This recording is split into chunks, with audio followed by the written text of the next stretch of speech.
Alors ici, je dirais victoire du Canada.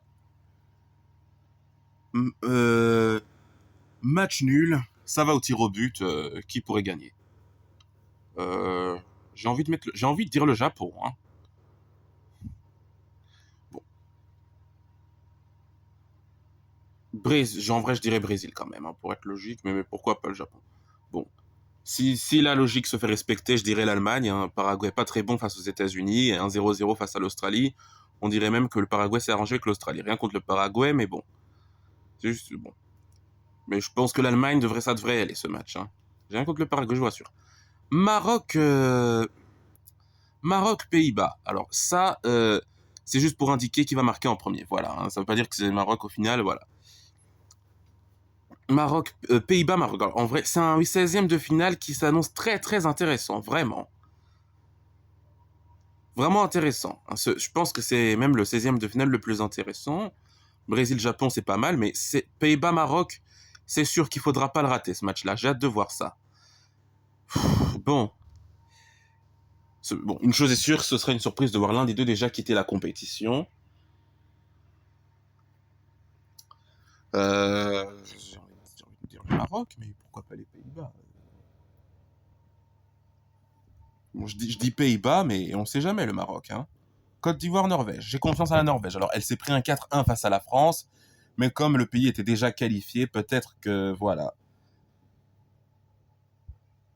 il y avait moins de pression, mais pourtant, bon, il y avait encore une mission. C'était d'atteindre la première place. Visiblement, face à la France, ça n'a pas été, alors qu'il y avait encore la première place à jouer, même s'ils étaient déjà qualifiés. En plus, voilà, peut-être que, voilà, comme ils étaient déjà qualifiés, ils ont voulu essayer autre chose, hein. Mais pas de bol pour eux, ils tombent sur la Côte d'Ivoire alors qu'ils auraient pu tomber sur la Suède, hein. En plus, un rival, hein.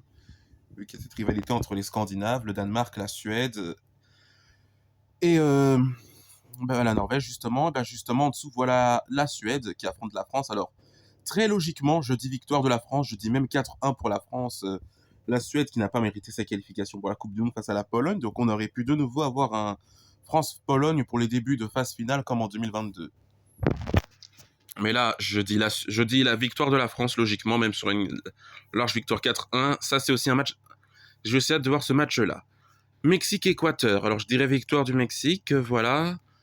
Angleterre-RDC. Alors, la RDC, héroïque face à l'Ouzbékistan, mais je dirais quand même, pour la logique, victoire de l'Angleterre, mais on sait jamais, les surprises. Belgique-Sénégal. Belgique, hein. Je dirais la Belgique. Allez, j'ai confiance en notre équipe, quand même, victoire de la Belgique, faut pas exagérer. États-Unis, Bosnie-Herzégovine, aïe, aïe, aïe, aïe. Avec tout le respect que j'ai pour la Bosnie-Herzégovine, je dis victoire des USA, mais c'est dommage, hein. Oui, mais les USA, voilà. Les Américains, ils ont une mission, c'est de faire mieux qu'il y a 4 ans, en 2022, quand ils étaient chez eux. Quand ils étaient au Qatar, pardon. Là, 4 ans plus tard, ils sont chez eux, donc ils ont une soif de revanche, une énorme envie de se rattraper, en plus qu'ils sont à domicile. Et en plus qu'ils ont fait une bonne phase de poule. Bon, ils ont perdu contre la Turquie, mais n'empêche que... Ils ont essayé de réagir, mais pas de chance pour eux, ils prennent en fin de match... Voilà, mais voilà, sur leur dernier match avant la Coupe du Monde, ils ont peut-être perdu, mais n'empêche, ils ont le style de jeu, c'est ok, c'est pas si mal, hein. Alors, bon, c'est la Bosnie-Herzégovine, bon, que la Bosnie-Herzégovine ait passé les poules, ça c'est déjà quelque chose, hein, ça c'est déjà bien. Donc ils pourront être fiers de ce qu'ils ont fait. J'aurais été content pour eux. Ça m'a fait, bah voilà, pour leur deuxième Coupe du Monde seulement de leur histoire, pour Dzeko, bah je suis content qu'ils aient passé les poules, mais s'ils sortent les États-Unis, c'est une surprise, hein. Voilà, mais je dirais quand même victoire des États-Unis. Espagne-Autriche, 2-2, tir au but et victoire de l'Espagne, hein. Voilà, désolé les Autrichiens, mais on sait jamais si l'Autriche surprend l'Espagne, hein. Portugal-Croatie. Aïe, aïe, aïe. C'est la dernière pour Ronaldo et Modric, c'est terrible. Ils s'affrontent comme ça dès les 16e de finale, donc dans tous les cas, ce sera triste pour l'un des deux.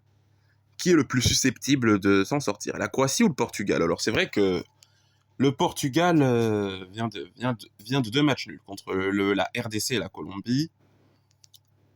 À chaque fois, il y a apparemment une hype envers le Portugal, tout ça pour que voilà, ils aillent pas au dernier carré. C'est pas moi qui le dis, c'est quelqu'un voilà, qui a mis ça dans un post, hein, bref. Bon. J'ai pas envie de dire qu'il y a une équipe qui mérite plus qu'un autre. C'est vrai que la Croatie, voilà.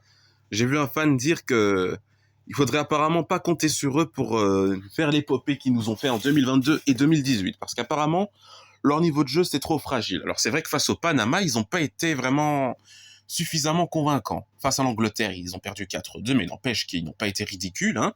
Ils nous ont proposé un spectacle avec leur adversaire, avec des beaux buts de Baturina et de Moussa. Face au Ghana, pas horrible, mais moins pire que face au Panama. Ça, c'est une chose. Hein. Un beau but encore. Hein, ouais. C'est vrai que face au Panama, face au Ghana, voilà, c'était assez... Voilà. Au début, c'était un peu ennuyeux, parce que un match nul a rangé les deux équipes, mais après, ça a commencé à devenir intéressant. Ils menaient 1-0, ils se sont fait égaliser, 10 minutes plus tard, ils reviennent au score. Réaction très héroïque de la part de la Croatie. On dirait un peu leur match face à l'Angleterre en 2018. Hein. Bah ça, c'est bien. Ça montre que la Croatie, elle est capable de réagir. Mais là, je dirais 1-1 et au tir au but, qui gagne?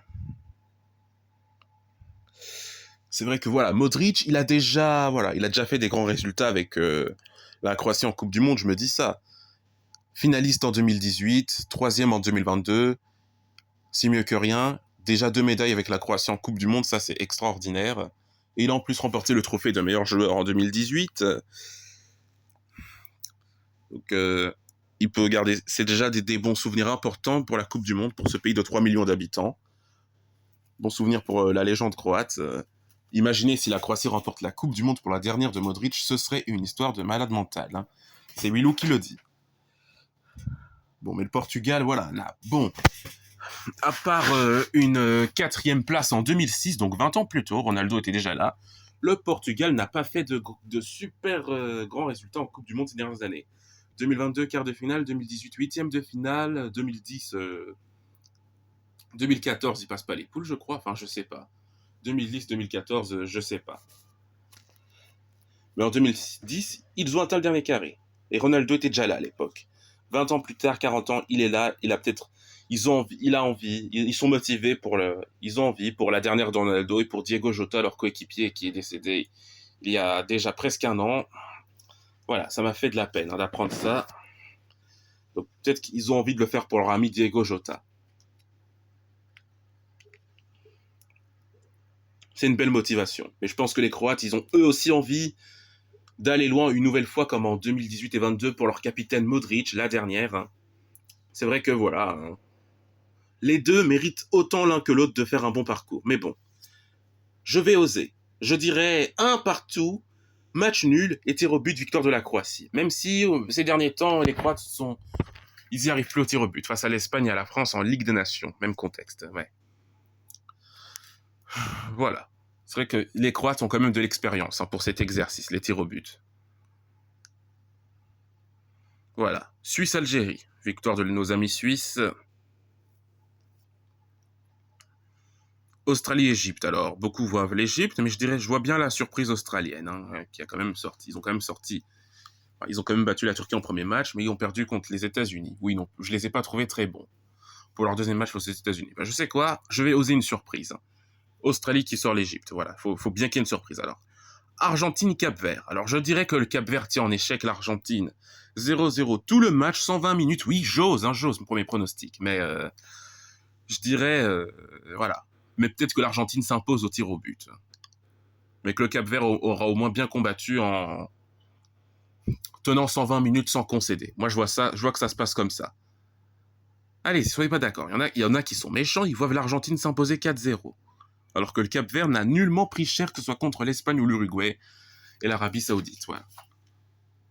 Je vois l'Argentine s'imposer au tir au but parce que le Cap-Vert n'a pas l'expérience pour ça en Coupe du Monde. En plus, c'est seulement sa première Coupe du Monde. L'Argentine s'en est sortie face aux Pays-Bas et à la France.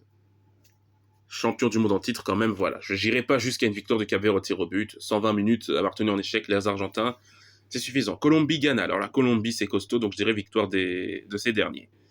Voilà.